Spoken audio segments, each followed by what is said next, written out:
ينجي فؤادي من غوائره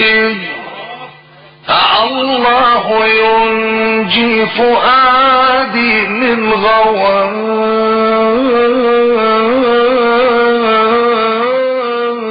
أعوذ بالله السميع العليم من شر الشيطان الرجيم.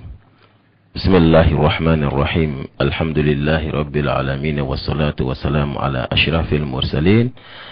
سيدنا محمد وعلى آله مستمعين الأعزاء لإذاعة جكفو. السلام عليكم ورحمة الله تعالى وبركاته. أمبال ما رجو جكفو لمبو نواتينا مو بلا جلين فوني ألسميك فوليكاي نوئي كشك فوليكاي fulmam sani folimi sanga belajine kaka folimina nudi assalamu alaikum wa rahmatullahi ta'ala wa barakatuhu. Ala kan abatu ala kamene limene meme masembulu ala ko di anauma ala kan nyanya ala kan lahranya ala kan bosh iblis ala kan anto iblis bulu ni asigile anga wajulu kene kan ndo ko kono shusaba araba ka dugu ya alamsala 21h 22h30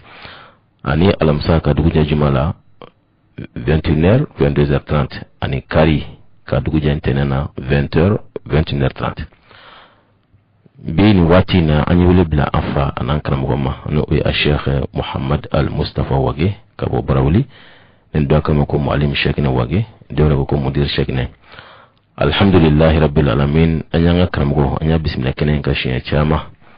ni watina mika kuma feminka oye sunna an bid'ai anye sigo ko duru nyon soro sunna an bid'ala na ala sunna mashuna tabna ke sunna ne bid'a o sigo ko woronay mo fana bende ko jiru bamba ku ko yin ngalu ke emission ko fe o kuma bulu fana fara korofo kan ka wala di kan boni le meboma yani angan kan mo nga korofo tengwala amma kan ko jiru sradi kan boni le meboma ne klakra ni mayro yoro fam aka korofo kon la ifse ka wole orange 76 48 58 90 76 48 58 90 bi wala anworo bi nani anishegi bi duru anishegi bi kononton malitali 65 28 83 28 65 28 83 28 bi woro aninduru mwa anishegi bi shegi anisaba mwa anishegi oye ankramgo oyaka malitali kuma Sheikh Muhammad Al-Mustafa wage femi sunna an bid'ai oski ko worona ani ngare mun tengwila ko krofo bi bulo. أعوذ بالله من الشيطان الرجيم بسم الله الرحمن الرحيم اللهم صل على سيدنا محمد وعلى آل سيدنا محمد وسلم تسليما. السلام عليكم ورحمة الله. وعليكم السلام ورحمة الله. جلو عم بسنة بلا بابول الله. أرني سنة مدون بلا تدون. بلا فنا مدون سنة تدون. نفلا لبنيون في. نقول سنة يرو. بلا بكرف. تابوك وضدها تتميز الأشياء. فين الدنيا السنة يا بني جاجة يفي ما ندون يعني قبلي يدور ندون يعني فين بدوني السنة دي يعني سنة ما دون أشولا أبيفين بلا بلا فوتشولا نبلا فنا ما دون أبيفين بلا سنة لا ويا كلا كافي بسنة كاسوي نسنة كجا وصوي وشامن بي يعني سنة نبلا كوكمانا عليكم أجاني سانغو أنفيا وكجا بواتي تكسر ورمان كم مانغام بامبولو سلامانا بي أشيتك فردكوكا أشيتك على كتاب بغنونكا كولو دونيندو عندك كلا على كتاب توي ولا تاتوي أما كلا فندو دلا كو بدا كو كسر بدا تيجي كسر بدا كي وكتابو دو قصينا على اسلامنا جرب لني كتابو دو قصينا اني كلامات دو وبتقوني وبجوروني وبفماني اسلامنا توي واتي بدون با جوبو في دون با نون بفندو دلا kasika jama faranyoga kasika jama hakilla shani islamaya toye parce islamaya jilo ne te mo so ne fuyi fika islamaya to do ala abewde Allahu akbar no te biya donindo kitabula kitabu bewd la samba juli kamni islamaya dana wa bila ko befo sunnati fo yoroshini bila ko mafo lakin san bila ko gafo ala kuta de befo folo parce que xamu banganon bi kabayru bi kabayru fana be ñoye yana ulu de be bawali be ka bolu de ba folo aba bari birayi o bulu faradu de yanga kosala kitabu no yalo kasika fere mo ma yalla kasika mo hakili shon tiriyara yalla kasika islamu chesri be ni yal akola ye bala islamu ya jugu yere de ba ake islamu ya jugu de ba ake mais islamu ya yere kono okay islama juguman be islama de kono akaram ko kala mani de ode sagan be islama kan amma ko min islama juwe uruti samo uruti samo ay dama de be nyona Allahu akbar ulu fana ka lafiya be udila ulu fana ka kungorta be udi ulu ka keleke minon be sambaso ko dabal jugu be tayrosro songo fenu ya dabali tige islama jamanu ko bila ni fendu yi o bo gon dugule be mo nyeto law be aw nyere ka don mawla ya fa qala allah ya fa qala rasul ga kasro ngani ya jugudi bi kam go bla nyona Allahu akbar ya islamu ko do nyona ko barka ba nala ko wala tanazaw fatafshalu wa tadhhabu rihukum akana fonyo ngo barka be ban atisika fuike jori mbete bis do ko ko islamu woni alla ye taso fensebe shidu femin do mo shise ka fodda ngana kibe dalu jonjon jira ko ni mbe mo ko islamaci ante kele roshila e de yake ko abe islamaci e ni wana wala do reke ko fa mbe islamaci aba ho min harakatul islamiyya islamisme ni qur'an de yuka kitabu yi nala kira de sallallahu alaihi wasallam de bika ci de ni atise ni mawo se jugu to lu to fo ayi beba do jugu ko ne juude wolu beba fe ko ka to itala ba nga jugu ni na ya laje wolu ni am jun gafsa har na ya la je ko la jon la fe la mi juni ani jugu joni lonen de jonna لما يقول لك نالك صلى الله عليه وسلم خيركم من لم يترك دنياه لآخرته ولا آخرته لدنياه ولم يكن كلا على الناس أي من دي مغم ما كجنيتو يا كالله رقصم أما كالله رتو يا كجي قصم أما كالدنيا أما يغنى مغوكا جوني الدنيا بي أنك الدنيا الكلام من كان لك أم بنوما على الفنغو في النبي حرم الدين نفع أبي إسلام يا كلام دي mais an banu maka keniye kosa ina kalan sira yere teketu karsabeta karsainin ke hal mu salen ko utatu fatme bidala jumindu wa kitabu kumurun min badla utaslama kitabu shidla kanni ana moshimoye islama kitabu domendo kadla kafo aina nayi kalambaw aina ta nyenin di ama la hakilla kitabu de bidla ka di ama fufula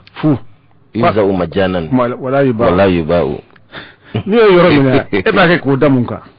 itika anga salama info ibika feno de fo no da me la dar de kala awo sere min be ke sisa mawluduka ko ul hadar dama ko arsala dama be mashitu fo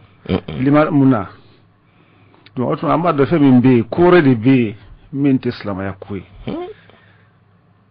olu be ko be islama nyemhoye ni islama ko be faga ni islama mais kabni haraka islama kuray nana wa ma islamisme no ba fatu ma islami yuno ta muslimuna de yoro ba fu islami yuno de ni yorobbe a joni siraka fangasro fembe nyon frande fembe yoro tiende fembe nyon la tiende kitabu be la cité de la ka fo hakilla islama ka ke hakilla kiliye atidla no abidla de ka fo ninde aun kaslamaya idan wa tasnu bi hablillahi jami'an ay alaka jur kilimine akana fara atisika ke fiu parce que hablu kilinte ama ben fo kilinga ka fo ni yere de islamaya wati be fendo de bi min be fara ndaka fendo de bi min be fara ndaka fendo de bi min be fara ndaka o kullu sababu se ka jicuri efe netara nefe etara mo wala fe en flash tala ana be kam ke misli kelen kono tahsibuhum jami'an wa qulubuhum shatta nan ko afara yahudawa lakin amde do bi Allah akbar kelen fembe kelen faanyere duskun wa ni ko mundo ko bid'a o bid'a juni yanni mo ko be bid'a fo sanko frafina mali fana na khasatan ni ba fo ka miri doni ka ko fela laje e be place la même nani aborami jonna nanae ibe sallimi ya kalami islamat tison ka ke fisir wale ni chuwala mo ni be salibi mo ni be su mo ni ba fo ni harame ni makana o mo do bulo ikramo kala na bulo koni o jelendo karamo otma no jelendo mo bitake fisir wale chugudi hal kafiri mananya nanya ima man la yashkuru nas la yashkuru Allah mo min tem go barkada taala barkada islamana na farafina chugo mina ni mo mi yaddo anni arab jamani minu gunde me nyona ka la islamana na ulula chugo mina ba so difference badebe malini uluche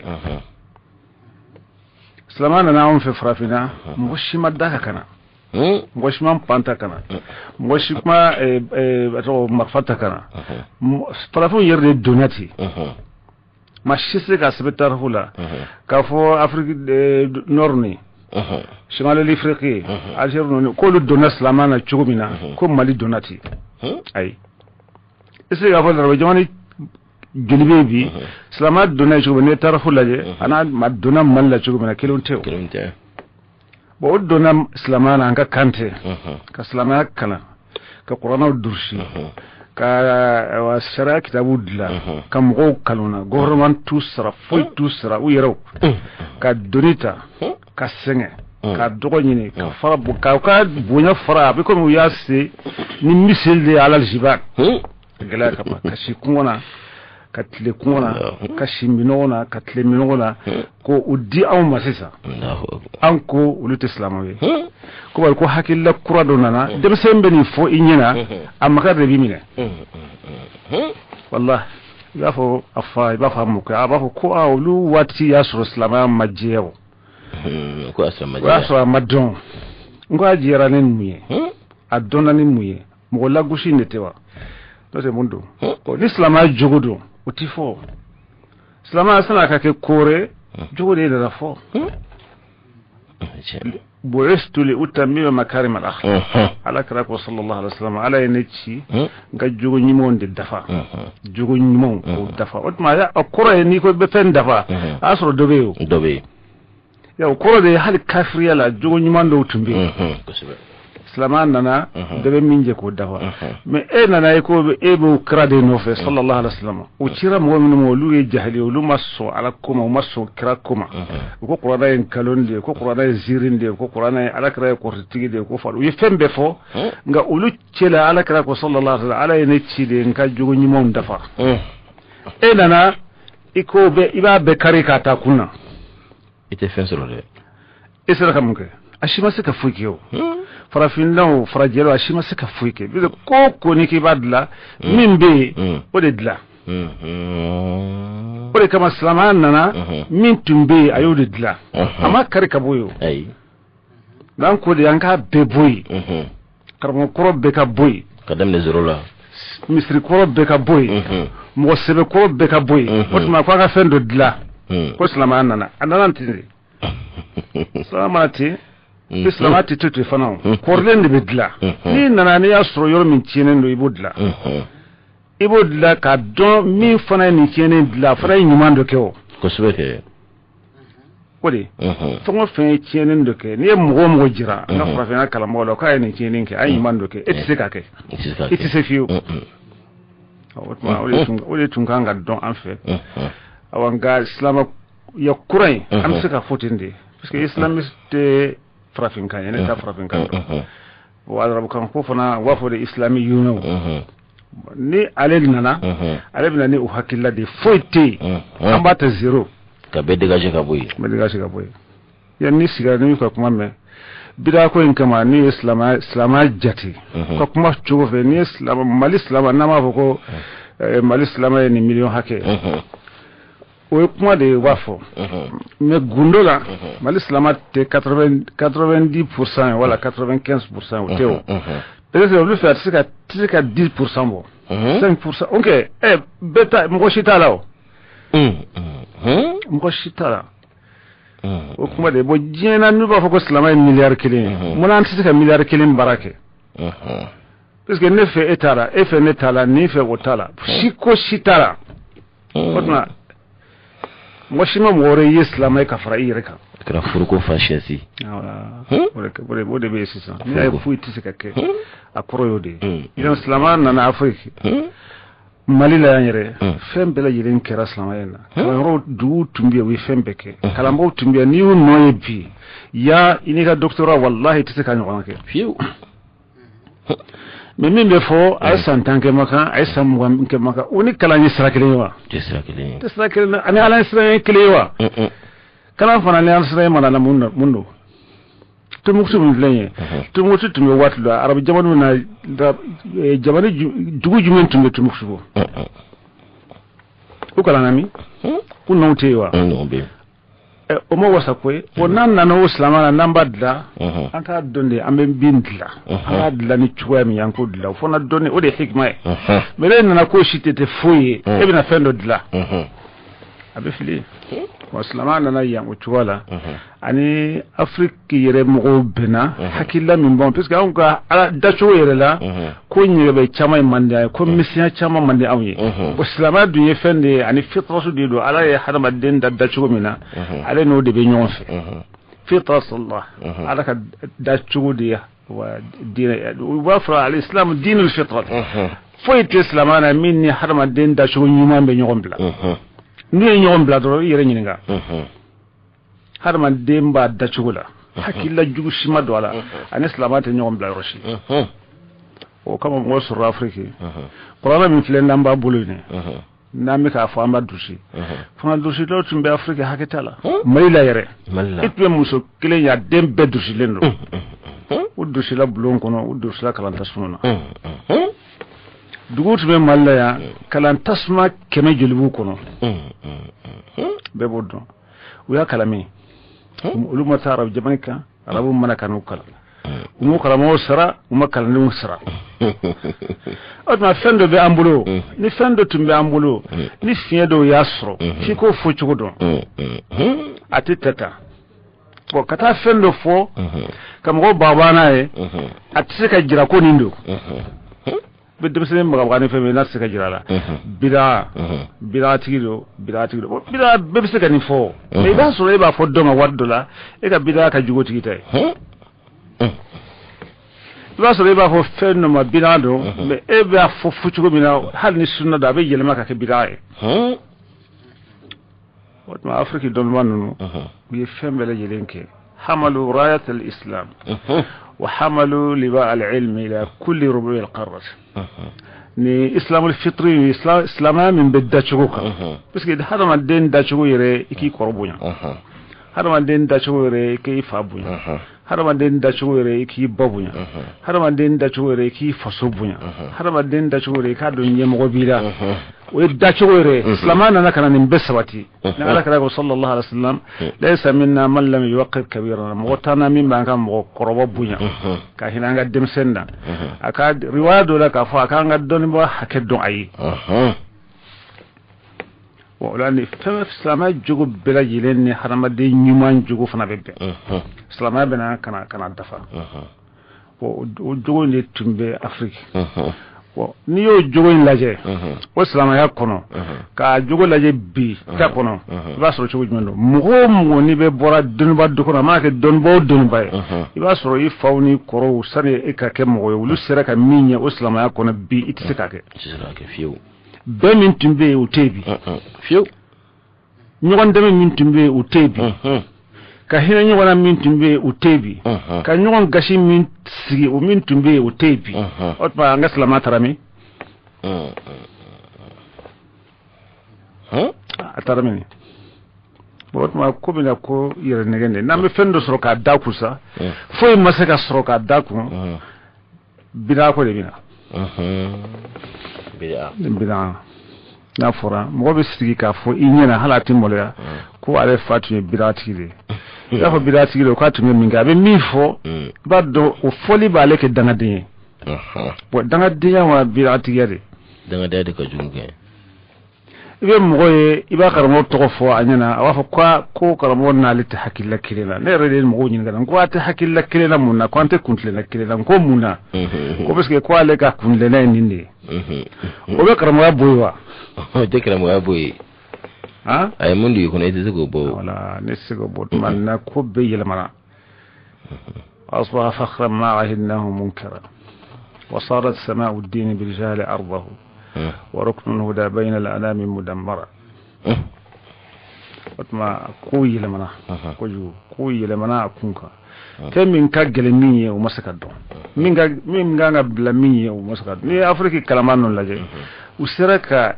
ala koke chumina ka jine koke ti mashit ntanga kalamano na min dlo nebe mo worela ay mashitun tula min dlo nebe mo worela abet me waldewnde balo ka fara dunga abet me waldewnde ferwo ka fara dunga abet me waldewnde furake ka fara dunga kosobe afrique kala anka mali nyire kala mba be ni waldewn tumba segre abe qur'an abe mo dursi qur'an dorme kile atamene mashit nte o folo kala mbola mi qur'an dursi ibulo ki dorme ke madama ati allah fiu utme balamuna ulu de limanano ande limanano am ka keke ame warba mi mine noteo dem sembe cha qur'an de la maintenir muna ante wakudala ka mine ni ala ko mi fauna mo ko yake chuka mina ki negen ki kana fi sabilillah ki negen ka ko beke ki fan negen am ya karam ko yi afrique ya pourku deun ka kala wallahi karamo tumbe kala nen do blakata u faw ko barade ke yalu deun ka kala limba mo godo woni ko yele mana sisa ko o bo ala kula wo to wo fran na ne to wo ye joni nyefe kaseka kulele snu kele ka bona ni dina mote ko kramo nunde yake o la Guinée oludu Sénégal oludu Gambie oludu Burkina oludu Mali la oludu kusuba Afrique Europe yarot muna ko ala mo ya donga fo a dien koli ninde bitani nyowe na fora ka do politique la ka fenke ko doni baka ke am tante koy nunun di tado parce que ni ay fengo fem na be mo ka dien lebo no de kera politique nunun di tado am tante antanye kure anto forola mais en islam be minni doni ba fe e ka do ka islamu nafa e ka do ka toro nyini wuli ka islamu ka ni toro na to e ka seka chiefo famae ka blasra akada yo manda yo ka do ka fo jihadi do de ote do wara fo ka tamaga o de tumbe folo o de tumbe folo yana otuma islama min tumbe folo en fait na dona ni dun jowena ala kira la nana jawo ke srawfe ani tiriya srawfe ama keni ma shitze ga wuli ken na farafe na tubi otuma min be jihadi ko kitilla no tu yere kalama to dina indon o be kabru chuni fona ko jihadi ko islama manateu islama manateu Afrique to don fiu farafina ko ni to don yana ala e farafina kere ni pendo e at dona islamana chugumina mo shima donti e waso ko de waso ko o de la mo min ba fa biki be kuma bira ko ni sunna ko la fi ka sai ka ta tarikhu madoni ika don mumbiya muntumbiya min tumbiya ko laje min biya bi ko laje o ma ka comparaison ke on nyonche tanke ni masula ikana kuma parce que bi chine de ke tarku mana gonsan tarku mana de kamo hakilisi am islama mina asira chuguri kasa tumbe yenfe minun tumbe yenfe nuye kalamo ye munke ne rebe ka munke ina do wallahi ina do kwatikili bo har ma dendu nimi yere don fi bale bila nimi ka tarhu don fi bale bila mo ni ba fe ka mo sa ba ka tar hu duwala ni harama den ka tar hu duwala ka tar hu tunu ka ke boron tay ibe firama tagla shi do maliya o de be firama ite fira harama den ma fika na Allah silti ka bonyo gona bo am ga kalan kura nyuri kana ni bira ko to ko fana bira ta ka ke kore kan ha mo korba beke bira tigi mo shi bunyate mo shika mo shi hormate mo shika ba fo sara ma jelena a karsa ko nin kalana mo maslama nyelo slama nyedo nasere slama dino am be kra fasye jonka am be kra soye am be kra riba doye am be kra munafiwe ko adona sande adoni yemu nyaaya hanna so adona yere doni min bisika ke kafara o kan kafara ninka est-ce que o tigi ka doni ya nafa ayi beba don ululu li i resawke dabla kan ni no dabla wallahi no lu marjana so anta so ayi ni arjana kuri ala saranya di ni arjana barani mankedi am nu fle jaliani nyagamala ni islama to wallahi anta so ultimu ko blongo no buka gokoro we sanke wuce kalama na kalama kala min kala misdro aywa woli do wani akara ka yelma ka kore ambulo ko bida ko te hakilla mindo tise ka karsa ken sawe fonka ka nyemgo doya bulo fama yana usman islam ay juguti ala dunko ayanke ummatan wasatan anga ke mantoye ambe chamancela ntan nungun flashife la ghulu wala tafriq islam ya yodi yana anta ghulu dona na fukatin haga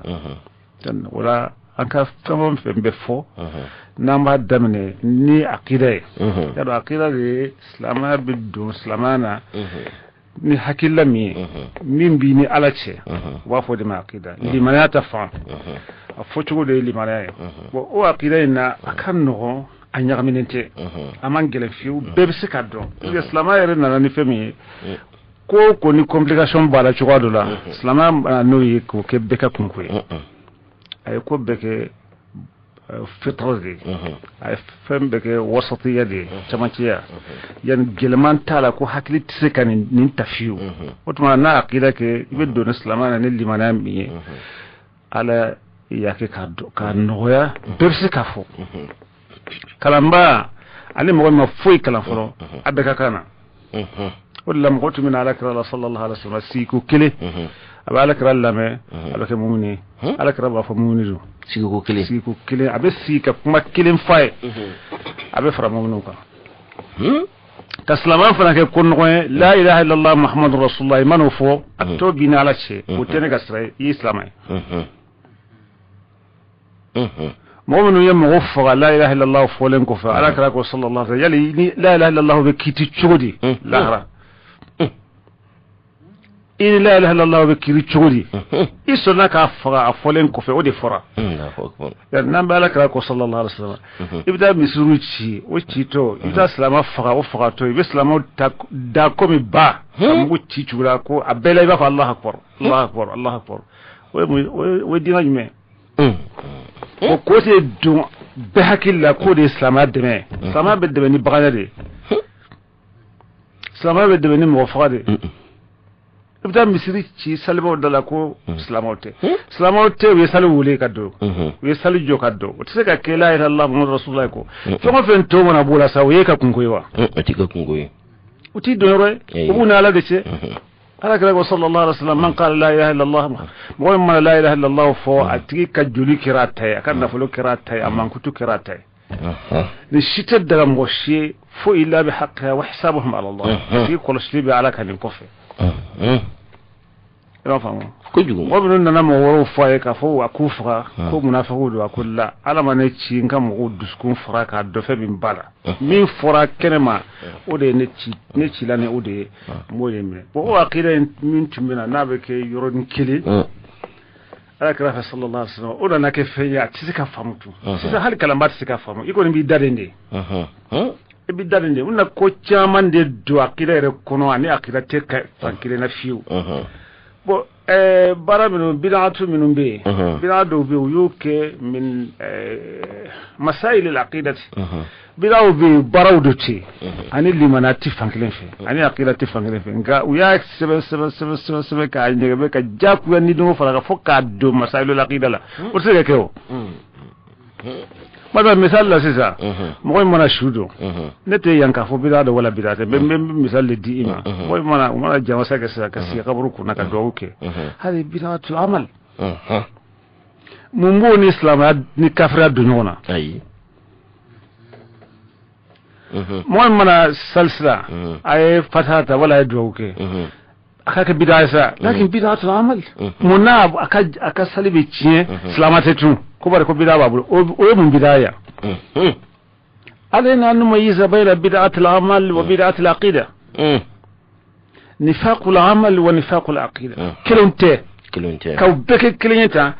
كمغو بلانونا بو فم يمغو بلانونا على كوتا كوتيو عقيدة يا نملا نوبان فيان كرمغو بدعة العقيدة ودي فرا ودي بدعة جوماي ودون تام فيان akadron akadron ye fendo de do ala jakuya parce que nous na na mo tise idéologie atinya abarani jugutala e kala wati mena guerre froide me jine kono fika jugude soro arrêté baloni juguteo ay idéologie tise ka bolo fiu fu jugude kake fika fendo de dila ko ki jugue eno de be kele la suite wala ibe balodi la o balo ko ne islam ay yara damado fengora seo lakin nakira hakilla de myriad de fois ka kenetanye tout suite ibe jugusro bo jugu fanati sakoy osiba wati be ino de be nyona ebe kuma sa inodo ibe sebenike inodo o kon de be enye koro ibe nya islama beko ni ala saga ko islama e milliard kelen ko o be fote lakin mo min ga hakilla ideologie be do mo mina ate abe islama julusro kila wudo be ne bolo e kawale me mo chamana bi ku yi tafsiru ke ku ye fengo ba jira ku ko aqida mai wallah ko limana ko ka limana mai limana e fende nya fo chugo mena be mo ne ala de ci yar wotu mara ni mo min tam mai ala de budo madama na kalma shahada fo ka ba o ke srashita tolatu ni ko landiate ni fartla ale be bo e be do ko so abitinde nga ube mo sebe usalen ko be mo ka kitabu ta kuma kilin kama ba ti kafiri halu temmo ya kafo ti sara kafo e be ubitla ka seben ke fana ko karsa ka limana ya sahalendo ko ay kuma do fo limana ya ude wo me limana ya do ibo fo ko ka ko bijete ko mo fana be be ko fe olu sigire be sumana ka laje ube jeketa islamo keta yalu ka bene wa ya keta yalu ka fonyongode iyu keta yalu ka fanga soro wa ya keta yalu ka fasande misri kono doni dote do kanfo ni yele sebala be salamu blay donto misri kono kasa sentala ni yele be salamu blay ka dikina fa na lebe ni wa salamu alaikum rf ale sentala ni bi se tabla ka dikina fa berdobe o islamay anta na be misri kono sale ga hay gundo ni ala ce ala de bo ala de ba do min tabe bine abe islamay membe anturate ni ak limane ta fay ko nogondo ala kira sallallahu alaihi wasallam wotu milana yoron kile be islamaya ibe dolli manana ibe jete muni ita aya baninde mawun tele bi shike ka fo atiban tiba aya tiban fembe fana be se ka mo ke kafri na mandi e bo weli manata fay bo aqid ngafo binata fanna bida betumba do bida femi kalam ma fo ambe badonde ay kalan kala betumba do bida min fora ko bida to balalati do firi bida no wa kullu balalatin fi nar no lu woke moye rete balalati yo uma saka fodra bu kam fan felafe na fora ga fo may moy manika tafe bolo fufu ino fe khuyala ko be tasma kono wolu ko atigi be tasma kono ko ala kra ko ta ala kra yo fujuni trabu kan fo chugo de do mi farra ko de be tasmana ala tofe ana tigi be tasmana o le kire nyawa kullu bid'atin dalalatun bid'a befli fi ka do bid'a jumen no foro wa kullu dalalatin fi nar fili bela jelen be tasmana ani filwantin be tasmana kelondo wa ayi po ben kalo de dala krala ni temi no fora a fora de ni ko be tasmana babali do yelo katwe mo me dara kan kala ka do o de buddo me e ko mo de be tasmana bo balaw be yoro refe anni mo be tasmana fa ko e bolo o ma de tasmana lawa ayi am ya tasmad la mad la kundo kama ebe korso koromuna ki bati fa ala tasmada bo hakil tan barawdo ani demsiyan baraw ani kodo baliya baraw bo ona bila ko ke chuwe mo shiti se ka fa bo bila ko tum be se ka kede ka iban nakari nakarli dola parce que ibn taymiyyah rahimahullah ko bila nakarli chugo be ka jugu ka tan bila ka ko sebe suma bila min be nakari o bila min ni bebbe na bila ka ya o donenteo bila chama me mukhtalaf fiya don mo me sebo yere ma ben ka ko bila do e mara kilenta wala do e be sebo be se ga fa me bila o de ka fa sintira ala kra ko fe sallallahu alaihi wasallam oni ka fo jumbudu o te kele ani ka fa stigi be tasmo lo te kele ayi ولا كتابه دو وافو قنوت لما مثلا قنوت من بكلا صوافه كبدعتون اقرا دي نوفلك كيتشو منا وما كان على كراك واتي صلى الله عليه وسلم وضها سري كلين ني حديث سهالهم ولا دبسك هو بدعتون اقرا دي كو وضها يري بدايو لكن ني كيتشو دو كلا الله ودي بدايه بو تشامان بي مغو با في بسنه كو تشامان بي بولو فندو بي كراك كيتشو لا مي ياتمه وكا بو بي تسمعنا اي ni yo beke tasmana ha abida ko bna gwade slama ele beke mo juli amaka bida ndin nakun fara ko bida an ba fam ci go berala ni bida ibe mabola jona na fara mo yer ma bida ka bo ni atislama na atislama te ubekile 600 fam yara ko so 600 fam wala mo go yemi mbole mbala ma shite nyemi fo ma shite nyera ni bida do tivulo misri shite ni bida do ti jamane shite ni bida do ti laki kalambo fe bida ni bida tekri kalambo fe bida bete mo kafriya kalambo fe bida bete jahannama ko kala kufunde nan ni ka so ale rebo minke wode bida parce que bida la juguma minga jugu bida be o ka mo baslamana ko so Allahu akbar wode bida folo min nan na du ko ko islama kono khawariju de nan ne aye sisan bo fo takfiri yuna kafir do ka kuma rebbe ke kafir do wode ka jugube bo e ba fo mo be nin ke ko e bidaye e ka tende ka jugunaye ni bi ko do ba fo itafo wala ba ti o to bidan ko da kitabu binun tumbe kala amulo malila ni mankan tuntiyo ni mankan nun nana kosa fere kitabu woro nane نوتا صلاة من كلامبولو الرسالة لمحمد بن أبي زيد القيرواني أيوة على دلالة بسيس عليكم سام بكريني سام بيدورو تبنا دلاليكا دي ساراكلين جاب كده بدوي بس كاتيجي فاتورة هي سام كم سوا أنا بيسجني ورو قروان تونس جودو يوا كلام بيربى قيروان القيروان بو قيرواني يسراي ونسراي ولا بو كلام دغ تودو قصبه بو ما يريكا ان كوني اسلام جوغبا يريكورو ko kala ñoro non tarami kala ro non be ka tunu be ka ta tunu jugudi islam groupe do fona chestle me ka tema har yahuda wala nasara ko kala ro non tunnika parce que islam kera net tay ni net tatani bo abezo no qarwani ye kitabu min dillah asalain anka mugo be frafina ya yodi kala kosabe mugo be frafina ye mugo kala odila donc antum be tafiri do ko strafe antum ala batu ko to do ko strafe adlale samba kelen tebena donc do hal sin so ma mugo be da asala darne kosabe owise ne barkate o tike ne ala kama ko de kitabu chama mbura ko nana ka tunu ito ko do ma sala to masaka tunu ala nyona fengo fendila ala ko rela ashi bole masaka tunu ami torno bemi bon ngay ba fo dem so insisa asara be kala ni asara be kala kala mi yira la an fe malabi wala guside kanti manani ka ko sunna kitabu te fo de fo ko sunna kitabu te dole go figu malu awa flana ni an ka mazhabila kitabu folo flam be kala dem sembulu o e la khadari khadari fana ni yalla je afana jazair dugudo de afana kitabu chamandla ma domande la khadari ale fana kera hijra samba kile ani kemenduru ni tanfla ha la khadari kitabu koro koy ay am be kitabu koro nga be jina o ba fu dala bire Allahu akbar o chambe pampam fana itu korna ko do koy ha la khadari ni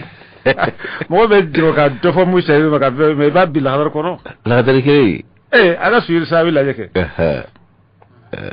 chambe kuma ci ka famu si bo ante be no luka wolu tumbe wati mina ala ko marjiyatu mamulo marjiyatu koro de mo be kuma ni don ba min ka kuma malila Tunisie, Algérie, Maroc, Sénégal, Gambie, Burkina, ni betu kuma kilin parce que ni kitabu nun de be kalan bo abatu be ke mazhabul maliki bi ka batu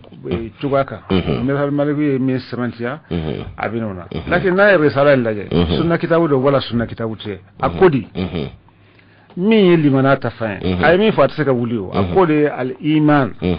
لمنيا إخلاص بالقلب ثانيا دوني دسكوني ونطق باللسان يعني كما نني وعمل بالجوارح يعني باراني السفين كوني سبك فرانيونغا كما تشامانتيو ندارا لا نيا فندلا لا إله إلا الله محمد رسول الله وتما ني باروك ني سالوك ني نسلام في سنة ننديرو bo ibisala le mana fo focho jumena bi ne nte ayi foka ta nyawulni ya fo focho wara ne nte yi sago dola إخلاص بالقلب ونطق باللسان وعمل بالجوارح أتلك أفضل ولا يكمل قول الإيمان إلا بالعمل لمن فولي وتفوين فوق بركة ألا كيرو القرآن كنوا الذين آمنوا وهو عملوا الصالحات وأسرات سنة مولى سنة موتى أي مفهوم لا يكمل قول الإيمان إلا بالعمل ولا قول ولا عمل إلا بالنية barati fenya ngania te ngafo kuma te fenya kake alata fo ngania nyuman kake hala huwa al-ikhlas wa ma umiru illa liyabudu Allah mukhlisina lahu ad-din ya alakum kan wa najme ani alaka ko inna mal a'mal binniyat odo wawte odo munya bo sunna kitab yalna kuma mafakala rasulullah o tan na kuma fo shoywa bada mo tumbe sebo ebe kalaman nunga fe kala rasulullah nege ba wona chogo mina ka ko awon ya tigi annege awde ba adonga tebeka we amanga fili de sutra bi ka fili banda sutra kalanteo qala allah qala rasul o dabat notu manya na bo mo be segewa mo ti sege notu manya na bo bukhari tu mega mufti muslim tu mega mufti est ce que don mo tunte uluka watila ulu minu ya hadith kitabun numbo ثم أتلك ولا قول ولا عمل ولا نية إلا بموافقة السنة كما تفنيا بارتي مغنفة فوق أقاسون غني نيوامبي كرا لك سو وتما كما أني بارا أني غنيا فاتفنيا إلا بموافقة السنة كما تفوي بارا تفوي غنيا فاتفوي فاني على كرا السنة كبن صلى الله عليه وسلم asala tigi be sunna fe atafe abafe abe sunna na wati sunna na abala mugo minun tuye nin kala no be nin kuma mene we sunna de mina o sunna de mene ye sunna mene ne nanas ake koresa min tuye ko de ya koyi ma asala tigi te tise ka foyi wore fara fo kuma jere na dalubala kate ma asala tenka ayi إلا بموافقة السنة ربما إك السنة كون نك السنة كون تكلي دو دي بعد دون كتنا دوكا وني خلاف فكرة لا نني الصلاة تيجي جون بعدون نا يوم بلا جون بعدون الصلاة تيجي نلكم بعدون لو إذا تو أتيجي بعدون بعدون كتبا الصلاة تيجي جون في الله أبا في مكم ما يعرف ويره أيوة بتني ثم أنا سرلا أكو وصفها لهم بالتوبة عن كبائر السيئات وغفر لهم الصغائر باجتناب الكبائر أكو على يفرا مؤمنوما ni tubi ka bo junubu bawma no tubira ka bo junubu bawma junubu ye fla fihi kabair fihi sagair junubu banno no tubira ka bo ma ko ala ya fara ka bo ma junubu shinu fana ala bo ya fa no junubu bawtoy yo fama yo fama no koro mu yesisa ka fo mo mana junubu ke chugo atike kafri ayi waninde ahlu sunnati wal jamaati bebbe na minka aqida kula ulini tubi be junubu baw yafa junubu baw tuli be junubu chunu fana yafa woni mo men nana ka fo ka say junubu bake hala salen ko fe ebo fo eba sakodo ayi to do tena me junubu yafa ala yo be fo ewa amofiye mo jumen bise ko donjena ayi walla ni ala kala ko sallallahu alaihi wasallam mo saraka ba kana ka foy fo sa fo nyuma ka jugumo dade puisque ede bina sika malo ya tige la hala la arabe ya fa eta don fenna mbise go ya fa no gundo ya ni ala shi ala kilini bodo e ka foy tola me hali bi o tige salen ko qabru ko e ko obita iba fi daire la ka be jeni Allahu akbar na le jeni bitami eba fa be mo jini tata yarjana itata jahannama itata yirata itadu bisa chuguchu mo yore ni hakili bila ni kuma nte islama ka kuma ay kasabe jinti ka kuma kasabe jinti ka kuma ala dama de bisse ko fo ala kirendi ala dunyo fo mo dawdo ala ko innal ladina kafaru ala to jama kulu de fo mo binu ninke la zawabu ila mais ma mo to fo e mo nabe mo to fo kalambo belajilen ko halli baba halli na minna ka fo mo minu manan ninke a haramulen do e kam ko tofo afo chugoina kanita faraga na faraga fo mo minu yuraun yatuna salata wa hum kusala wala la yakuruna Allah illa qalila ulun ngona minun nana afoti afuchugula mo minu mina salla usalbato tado be minke ande mo minu nyina nembe ko saliko afota kana fo kasalakaw ni yo fo ka ba yi yere blawro lay manka blawro me parce que ni ti yere ta don ka ba harama dento fo nin kore parce que groupe do be khawarajo ka groupe olu mo belajilen ke kafire ni junubu ye ni ga firi jiyana kafirun be tasmana ni bujiti la kafirun sunabla haka shitara Allah bo be ala te critique son olu yerde be critique jiye ko na ka moddo tasmana donc lu ye moddo tasmana awa sani tasma kase abe daga kifa abe daga ye mo ko kafira abe daga ko fa olu fe ole jihad abe daga ko fa abe daga hanno be qabru kono ka qabru wuya ode fle bi ماشي بوينتو يرولا اي منن قال اكرم صلى الله عليه وسلم هذه قسمه من قال لا سلسله منن قال اكرم كون يتلالي ما على قصو على كرايرما كنكا كون يتلالي ما بولي ما على قصو على كرا كون ما تلي جن بتلي اي كون سالا كرا ما بينا بوني نينا وبيتا abe jua ka qur'ana kalan nan ko qur'ana kalan abe jua ka salla nu ka sali abe jua ka sunna nu ka sali ngu tedina men kuma qur'an yemu yitale abe jo anga qur'ana kalan sabi ube qur'ana kalan minke atati sunyuna ay ube sali fu te fo joli be buti Allahu akbar ube sunfu be pasa ko fini be bu kumere kurula Allahu akbar abe kitabu do khawari ni funta na to ni tado Allahu akbar tamashien do de ke keneka o ka ka limana tamashien ni mo min tula do eta do o tamashien fe be nyondo no yana be jigi nyonka bo nyonka kan tigale fende do do mi furu nyoma awa una nyona ko chama ko de khawari ko ni ndamna na kabna ala karat li sallallahu alaihi wasallam sena aliyu kasiri shuya kara nundi bulo katla ka wasona etu ka fuyi aw mushriku fa kuma kurate adun fora ka fo parsi fengo fe beslama kono abebe ban fonunu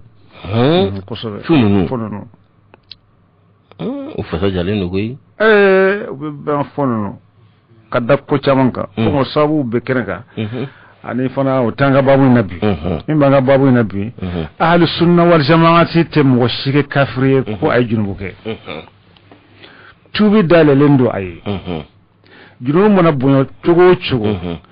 Allah subhanahu wa ta'ala yaghfiru dhunuba jami'an natigi sagraka ta'ala ma ala be junubu dalajelen yafa junubu fitini minumbe ala bolu yafa ay na junubu bawti matani na inda ahli sunnati wal jamaati ninde benkera minka ya mo boranin kono itemin lasta min ahli sunnati wal jamaati Allahu akbar ولا خوارجون نانا ولوكو بكافري أبيكم التكفيرون من مابلسا كوكلين تكافر ولا أمريكا فولي يربي منك ودي جنوكا بو إتاني ثم معتزلة وتنبي معتزلة كو مقوم بنينشو نا جنوكا كو هو في منزلة بين المنزلتين لا هو مؤمن ولا هو كافر كافر مستوى دولا مؤمنين كافرياته أتجت كفر كافروكا أتجت كفر إسلامكو ومعتزلوي وإسلام جروبو ده لكن نونكو كافر دو كونكنو كما أبي سيسان دوبل شغلنا لكن أهل السنة والجماعة كوني جنوبو تبونيا على خيا فما جنوبو تبونيا على خيا فما توبي فنا دايل لندو مغسيتو لو mɔgɔ bɛ se ka tubi fana ka sɔrɔ e t'a kalama o tuma kana don mɔgɔ la ka se hakɛ dɔ la n'o min b'a ni ala cɛ junubu bɛ se ka yɛlɛma yɛrɛ ka kɛ ɲuman ye ala ko ulaika yubaddilu Allahu sayyi'atihim hasana ala ye mɔgɔ dɔw ka junubu yɛrɛ yɛlɛma ka kɛ ɲuman ye ka da ko caman kan Allahu akbar awa yan o tuma na a sara tigi ko tun ويخرج منها بشفاعة النبي صلى الله عليه وسلم من شفاع له من أمته فذكر أما السورة دونيك جنوباتيمي كم منتونا الدنيا كتسمنا أبيبو إذا مقام يون نكارسيسا هو ليس من أهل السنة والجماعة يلا كمانهم بيبيو بافو دو بافو كم وتدو تسمنا كبو أدونا تبوراتا على كرا الشفاعة بتا شرط دوسي على شرط منهم ما فيو نولي يوكا حكي لكن أهل السنة والجماعة ولو كودي مقام تسمنا على كرا السورة دونيك صلى الله عليه وسلم كمي جنوبات غولا على كرا surno do ne ke mo minu sigatula li ba fa kala kra ne mo to kenya sa wala kam mo yere fusa ala kra biske kuma do be abina kete wala kam mo do fusa ala kra wala yaz billah ibana kare ahlu sunnah wal jamaat tatsika kifu ne li taqati thumma ni yalla je أصلتي أكو واتباع السلف الصالح واقتفاء آثارهم وترك كل ما أحدثه المحدث أبي مغيا برو مؤمن كي مؤمن إيكا مغنيما تبنو يقولوا نوباتو مغنيما تبنو دون ما تشامانيا كي على كرا صلى الله عليه وسلم على كرا يبو ويسيبوي أنا مؤمن نولي وتابعوناوي أنا مولفنا يبو وتابعوناوي وافو سانكيم السبب فراي وافو السلف الصالح والسلف الصالح يمينك على كلا وكلا ينوني مغور فرانيونكو ikato noto yero dama furanjonko hasa don ba kuma de do yero dama furanjonko masala chamana me o fongo e mana ni furanjonko ne amma juwe ot me islamana fongo fongo be islamana nan ni juwe utala ko هو التفرق المظلوم لكن اختلاف من كلا فهمية دي قصة رأي دي قصة حكي الله دي كما وتتفرق المظلوم وما إيكا السلف الصالح كسران بنا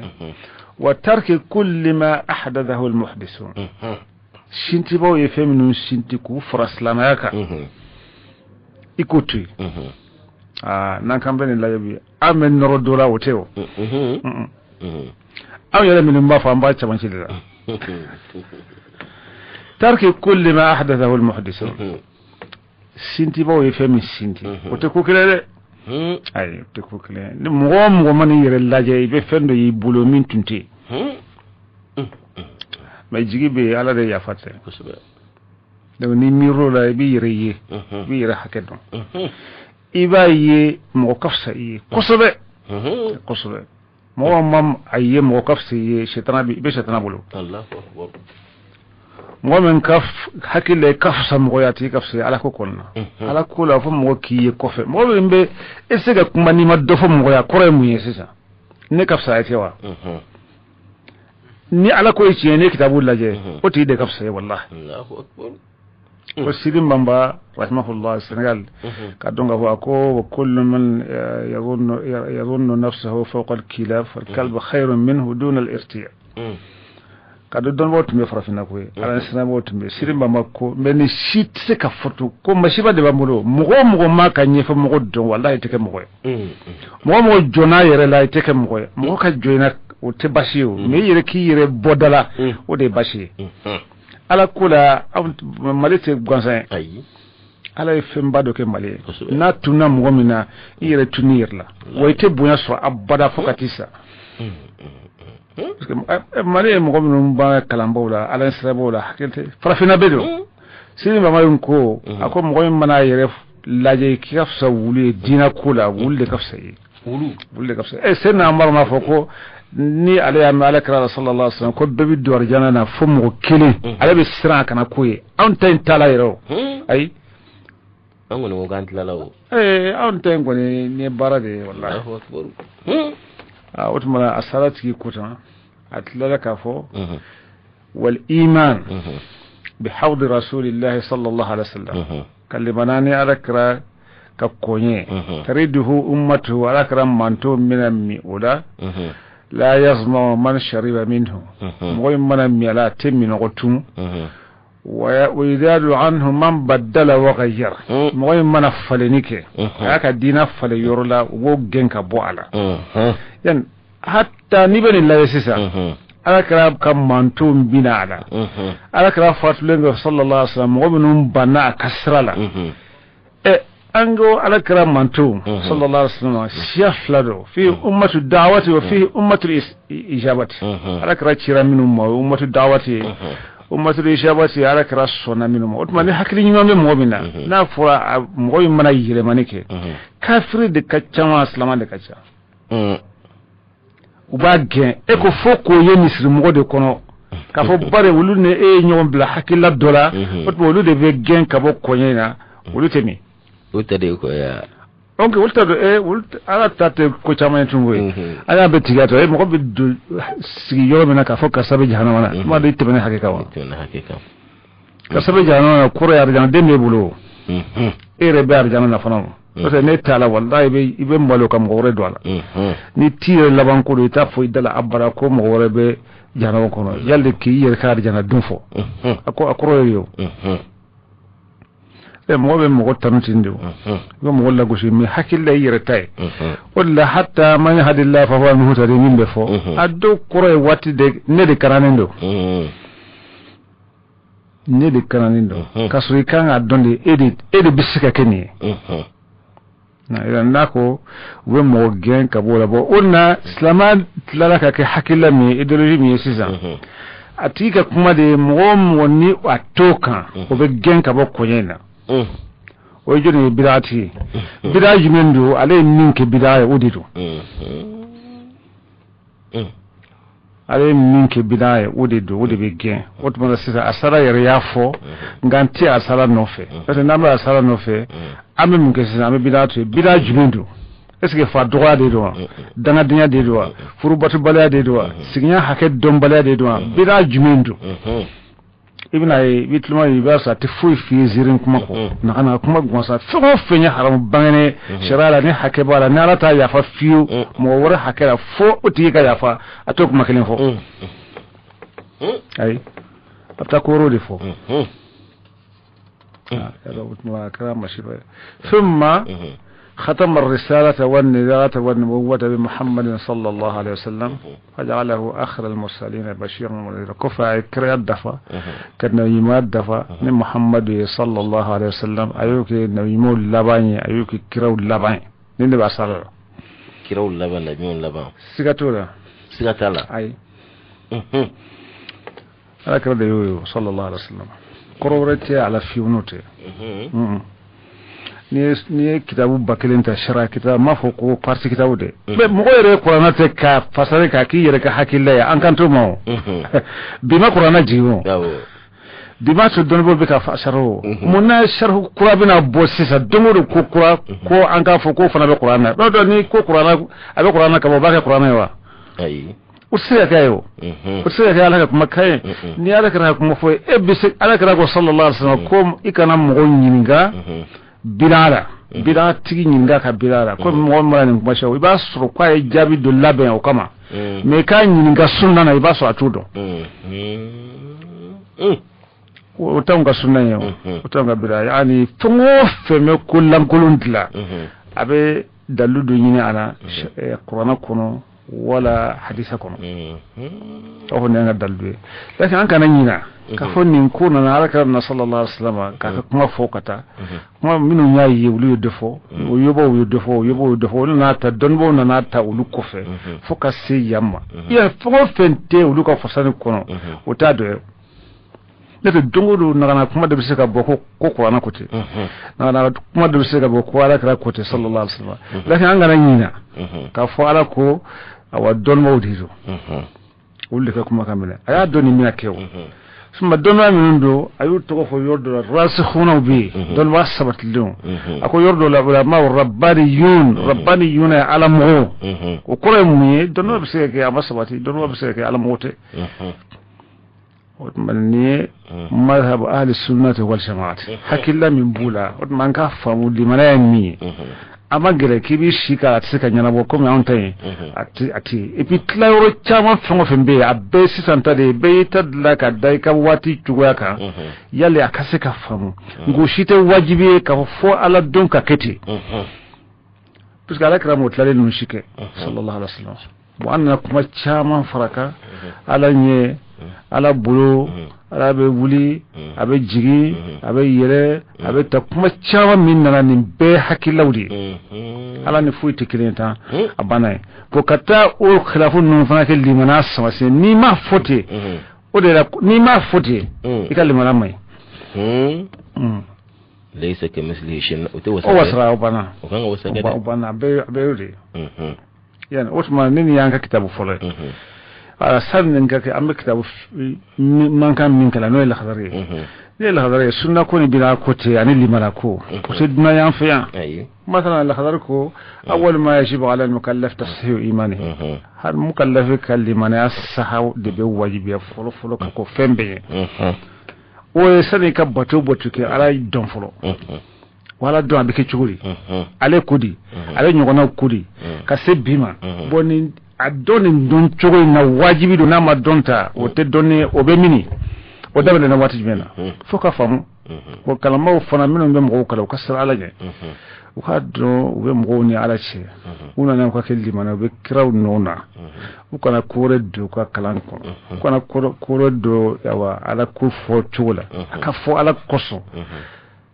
bi amada ne bi folo no manya ni femi yatina nyano yo amma yi wanda ne kalan na kalan men do nabi mu gosago fu kala ka kalan yele ma ka ke mu gosago ka je sona ka nyini na ka fara nyini na ka to nyinde o de bise no te kalan juembe ko do nabi wa dem sono ne ba do ndo mun tu yere kala ko kalan nyana bora sisande an gwa nyana bora shoye atem banen ko nyana bora أسرقوا خلوا لخبرته يجب على المكلف تصيم عليه ثم أقول عليه ويجب عليه أن يحافظ على حدود الله كابي واجبك على كدانشو وكتغنيكو ويقف عند أمره ونهيه لك يأمر يرو لك كبر لك جوي ويحافظ لساعة كان ننتهن كون نفعشاوما أين النفو تصيه الإيمان كفر أنني جودي ولي كتلك أنا هو يجب عليه حفظ بصره من الحرام كان يتنان كبو حرام فللم ثم يجب عليه حفظ جميع جوارحه ما استطاع كاسفون بلاجلين تنا سيتشو بلاجلين ثم يحرم عليه الكذب قالوا يحرم ياك والغيبة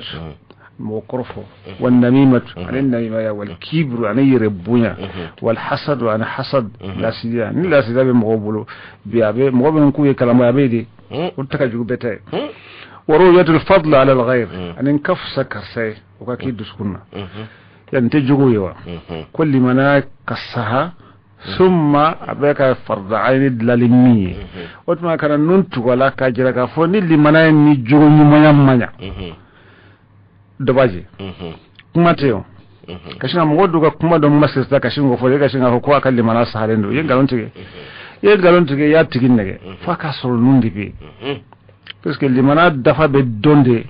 ni barani mankeli limana dafa be donde ni ala tanama kotoli fo asalati ko ngafa wal khadarti ko ako wa yas'al al ulama ako don mo nyinga o mumini tamashin do parce que na fora hatta ya'rifu hukm Allah fihi adati ko bedon abedon mo de nyinga wa yaqtadi bil muttabi'in li sunnati Muhammadin sallallahu alayhi wasallam o mo Allah gara sunna ke atado areta do enne de bina dambi asalati ko اتباع السلف الصالح وترك كل ما أحدثه المحدثون أمفو وإذاد عنه من بدل وغير وتبراته نفاقه ويقتدي بالمتبعين لسنة محمد صلى الله عليه وسلم أتبنا نين كتابه اتمك كلا فلو أنك كلا رولا ولا كلا نمي بوكا دو جغني لمنا دي سر من يولا يعني الذين آمنوا وعملوا الصالحات إن الذين آمنوا وعملوا الصالحات إلا الذين آمنوا وعملوا الصالحات ومن بقرآن القرآن آمنوا مفوفيو وعملوا الصالحات التقرالة السلام بوليكا الأخضر بوليكا نان دسنا كان جوهيا أما فمو كتابوته نتو يمون كيلين فو مين مغبسة كان مين كون انتالا أي وتما سنة كتابوته سنة كتابوته إيه حكي الله kitabute puisque nunun ka fusa oma nunun ka bo oma ekera mi eko nunun ka kuye ko de farsi ala masoma يعني هذا مجمل عقيدة أهل السنة وفي من أهل السنة والجماعة وكما دليني أصلا نراني ويه سنة أصلا كفر لخضرنا لناي يعني نوم وفلاش تمغدولين بمذهب المالكي لا نوم بيد بي كتابه من بمذهب الشام بي قاتشان مذهب المالكي كتابه من دلا ها أخجل أدلتشوني أتشاني أدلتشو أنجولا منشا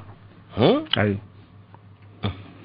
ولا ابن تيمية يربافو رحمه الله المذهب المالكي من أصح المذاهب قواعد من الأصول قصبة أكتبوا لا يتنو بس السكتة له أيوة ولا اللي بلا كوبينتا بلا بأنف فرفنا كم السنة بأنف فرفنا مفهوم الورب دودي ودي تنتان فيها ودي ناني مشيبا نوية ودي مشيبا فنا بجنيه فان بي نمو بنت لبي رجوني تلولا يبقى دون بلاو من بنا سلاموكا بلاو من بنوكا ما بنوكا كافوني على كتا جيرينيو كافو بيكا نيون فرانيون ني حكيلا دو دي ني بلا ني على كو ولا بيتبع الحق وهواهم ني حرم على تني حرم دو ني دو باتو سانغا والي دو كولو تمكاشي سلامو تكاشيو وبكافر كلا ني فقوا ما شباب على كان كسام يعني اوتما سيسا mi fo bina ko ni fenkula a donen do an fe kuma kura min bi ko de donente wolunte bina ko ni sunna ko e kuma wore nga fendo tomotomo ko lu de ke sunna ote nga fendo tomotomo ko lu de ke bidaye ote o bidaye de sunna de atebi islamani anana ana kitabu kan farafina ya bela nana antun ka fusafana o wati katamesisanka kitabu nun tumbe kan tumela atun ka fusani ibe ala isra min tumbe o wati o tesisa mo tumbe nyon boyan katamesaka mo tumbe sira makro wa yahramu yani رؤية الفضل على الغير أن يحرم عليه ولدت من كلام وابرة كبيرة بس كمين من أبود سكونا أبسي دسون قربا ونقصنا ناترانا نلحالين فمن حرم دائرة تينيا سنقو عن إسلامية كهو واجبي فقط تنتلا على دونكو قرآن قل لا إكراه في الدين دينا كوري كروالتي جاكوتي قد تبين الرشد من الغي karani fili donna ka bo nyogona kana fo walaw sha rabbuka la amana man fil ardi kulluhum jami'an ni ala tunya kanu fongo mo be du kula bet me limana otman lu man limana ya o forla la dida e ka do shitola minu yere be kam mankan ke bi ne ma do lu ka hakilo lu ala ko re ni kra ko bla yor mi no ni na kuma taw ni dusu de kuma ni ma kuma do kele hakil de bula jonu ke kele ke كله بالحكمة والموعظة الحسنة ويكون يما يعني حكمة كله جوني يبلاننا فهنا يكافر المسدوي على بمساني هرنا تياما أقول قولا له قولا لينا أي تكمن غنفاي mewe mgosi ibadu janawana fo kiba waju iba fadu janawana fo kibira islama kuma faye iba mokodo janama na kibira fenko faye ibu ke kafre kibira alako kuma faye oye mun nalma alako alako telefoni nalma yacha ibe mgodo janama kono kibira mure kuma fo ayi nabame te famle awtuma katake angal ladri kawm beti kuma nyete qur'ana kono alako kafiru yirema ahlul kitab nasara yahudiya ayub wala shudi ako li ahlul kitab kitabud dungu yahuda wa nasara ta'ala ila kalimatin sawain bainana wa bainakum ayna kana kuma min ka awne abdalajilin alla na'budu illa allah ana nafuy butu ala ولا نشرك به شيئا أنا نفوي فرع لك ولا يتخذ بعضنا بعضا أربابا من دون الله دوكنا دبنك علينا مكيني على يريه فإن تولوا مي كودي ومسنك ماما على كودي وكوفا يكون نوا يكون دنوا على مفو فقولوا اشهدوا بأننا مسلمون أو أشيريا أو يسلموا an yi islamai maslamu na kuma fun yi islamai ko yi renege huwa sammakum muslimin islamai an beto koy ka san islamai yakfi o wasra fun yi bran yin ti fi ko fe ni ku be mi fo ko te islamai ba bebo o de ya be fana ani suna mugowi ayo yote nukane nimbe kitabu sa wa ala ku huwa sammakum almuslimin niyola al fanna ابن القيم في كتابه مدارج السالكين ولا جاي قصبه كفم كفو اسلاما يرد تودي من به حرم الدين في تو من الاسلام كو الاسلام ني مسلم تي كرافلي أو ني كافر يرتاي ني كتاب المصور نكو فقولوا اشهدوا بأننا مسلمون يعني اوتما ناو بني ايام في ناي ولي اي رمي ولي رو parce que nayi islam mo woro wuli kana islam ma be o tegene kuma yo parce que be kuma don ka tananga ukala ne mbaye kuma be la sele fon lu ka de la fenne do ida amma njogo de nya da njogo nya me mo woro sama kana islam ma me nyi jugu be rojmena ma fo be islam jo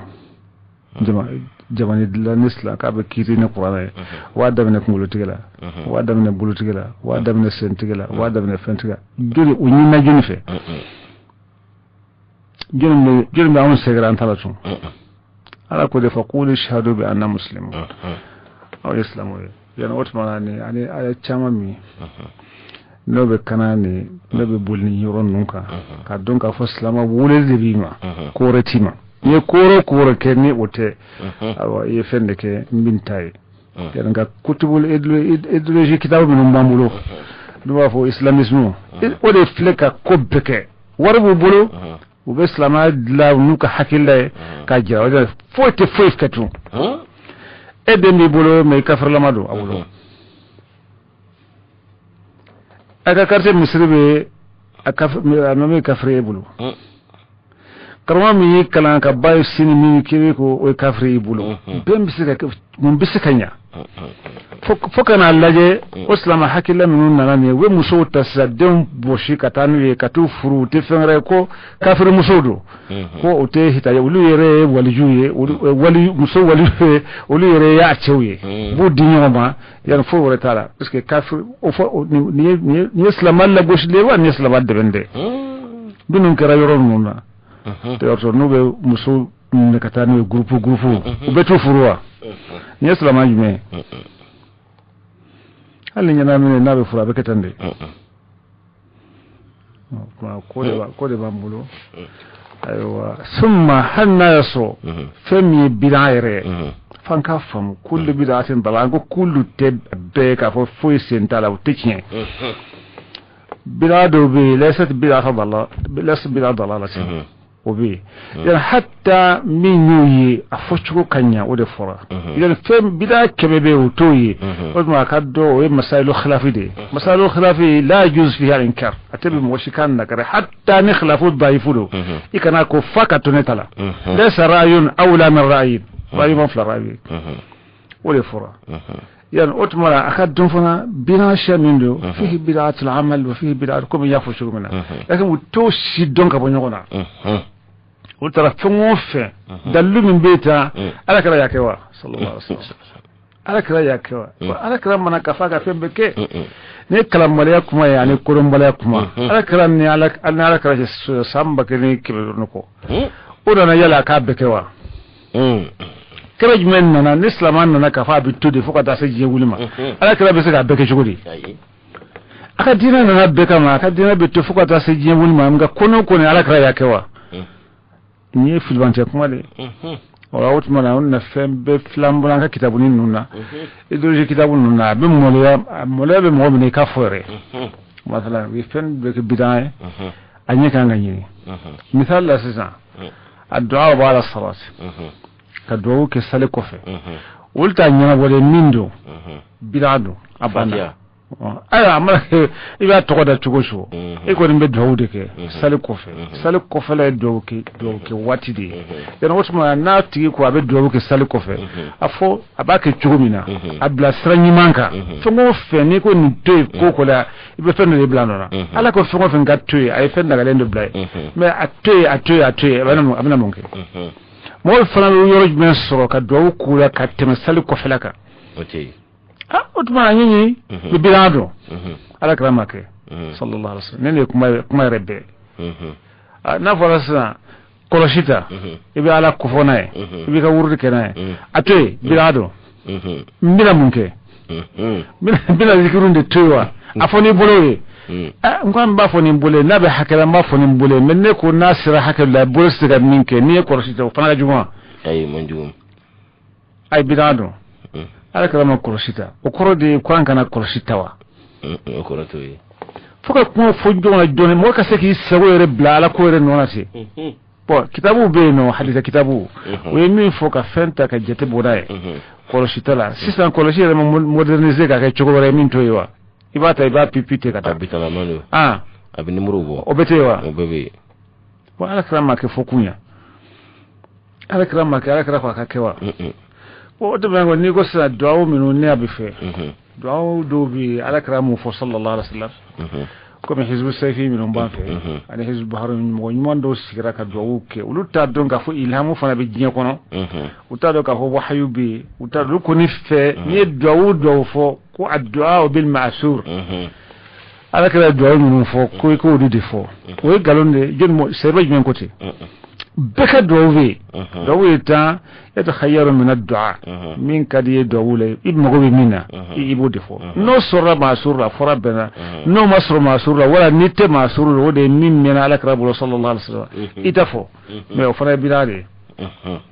salatul ibrahimiyya as-salatu ala muhammad allahumma salli ala muhammadin wa ala ali muhammadin kama sallaita ala ibrahim wa ala ali ibrahim i ka nin fɔ hali kana sayyidina fɔ o bɔra ala kɛra ma sayyidina fɔ kabalen dɔ wa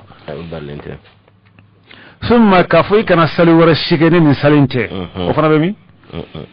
kitabu jumɛn bɛ diɲɛ kɔnɔ i bɛ kitabu dɔnnibɔ o dɔnniba fɔ k'a fɔ ko o ye sariya kitabu de la tafsir la wala hadisa la i b'a sɔrɔ a y'a daminɛ ni salatu de ye min tɛ salatul ibrahim ye i ɲɛ t'o fana na wa a bɛ tafsir jumɛn na a bɛɛ lajɛlen de salatu dɔ fɔ min tɛ salatul ibrahim ye fɔ dɔ ko ma ne yɛrɛ y'a mɛn a la faransi ko ayiwa dɔ y'a ɲininka yala salatul ibrahim ya o de fɔra yali n'i ye dɔ wɛrɛ fɔ min t'o ye yali baraji b'a la wa a ko n yɛrɛ tulo a ko ale fɛ baraji t'a la ale fɛ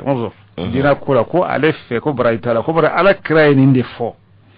sallallahu alaihi wasallam ala kala din de fo yala ala kala ko to fana ka tuywa yala salatu wala tun te sebo fana bolo min te salatu ibrahim yewa kitabu min yele be bolo ni bito lu takulla salatu ibrahim be jidun kumulo la atashira bede nani ka salatu ibn taymiya da kitabu kebe julube salatu ibrahim ha usalli wa usallim idan tahdid al-adhkar ka ala kofo ka kene hakede mbakene bo ko ala kofo en ko ni ala kofo en ka jata sigala ko bid'a ko na do fara bid'a ka ba o ka jugo harame ani te ko ka bale bo atidon ka ho bid'a mi ya harame bid'a mi ye kafri bid'a min te bid'a yere wona nyongona cham kullu ismin ala kala ko sallallahu alaihi wasallam asma'ullahi alhusna ko to bi ko non to be ala fe moy mana do sibe do arjana ko mais yale to wore bi se ka soro ala fe min to yiwa to mo mana fo a o te bi ko non ko min to ko no bidaye bida ko ti donta to be ala fe min te bi ko non to yi sika shitula ala kala ko sallallahu alaihi wasallam inni as'aluka bi kulli ismin huwa lak sammayta bihi nafsaka أو أنزلته في كتابك أو علمته أحدا من خلقك أو استأثرت به في علم الغيب عندك من بيالة طولي يمو كلين شما بفرنوك نكراتي ولا نوماتي يمو قلت وسا إمي ألا بدو ينجي كوكا كافو نتنين جون كام غورة فانا تادون وفانا سيكا كو يعني أتمنى قراءة القرآن كقرآن كلا كاهنة سيشوم wala ka kala imma godo kama bid'atun bo dora ti fo bid'ado nenti solution bid'ado mbe munke bid'a bindo akabale ne do wa abrayi de tesewa bo efe abrayi tese kanga kala mboko kuma la yo fanta se ke ta kitabu takana kala kon na sosoli ke ta nin kitabu takana ni seben fle ifana ka dita takana iba so ni kitabu ta min ba fo konin do ka nyanabo ka fo abise ka si ka sakota ko nyanamo na ani eta inte foyi parce que wulu yerde be sigi wu yoro bolo ka ke ko sa na ne kitabu do ko qul huwallahu tankile ko be fo ka kala shuyi ko hina se ko lam yasihha alif lam yasih wu yerde ko sahabi wala fo wala ni ba de sen no jela ni manyina ni farla ka hadisa fo wa fo ko hadisa la fulendo parce que ko ma be wo hadisa la fulé ni mun tebe uluma wala tigi de ko lam yasihha ne ka de sen do zajira na kwando mbake ko dofle ka ko lam yasihha ko ta ngota fati fana ko sahha indana sahha indana okay ama sahale de fi ale juni am nan ko asahalen do utan ko kuma yo onye don ma do ka kuma fo ka fo dun tisika buli ko chama ko ka hali salima foke ala samari jarana herda ko bid'atun ni don ba bodo en fait 600 don ba bodo akema kitabu dilanna ka fo ni fana bid'a ya kanga tui ko bare ko sebo make sembe kalam be se ka don na chugudi wadul tahani في العيدة بدعة كو ka juma do ya kere ka fa be sarakati dobo ay nyin ngari ko bid'atun ko kana ke ko ala kramake ko ala kramake re ko ke bid'a ko dalwi o kalambale ay rede ay ko hakita ko no ko ala tun Allah da sigi juma le be sarakati dobo ka di miskin do mo kalamba yerde bi kan fo ayre kunga ale mirla ko ala kramake ala ya tu ko bar bid'a do ena ala she bid'a ko bet ketande ni na nyoro dama de be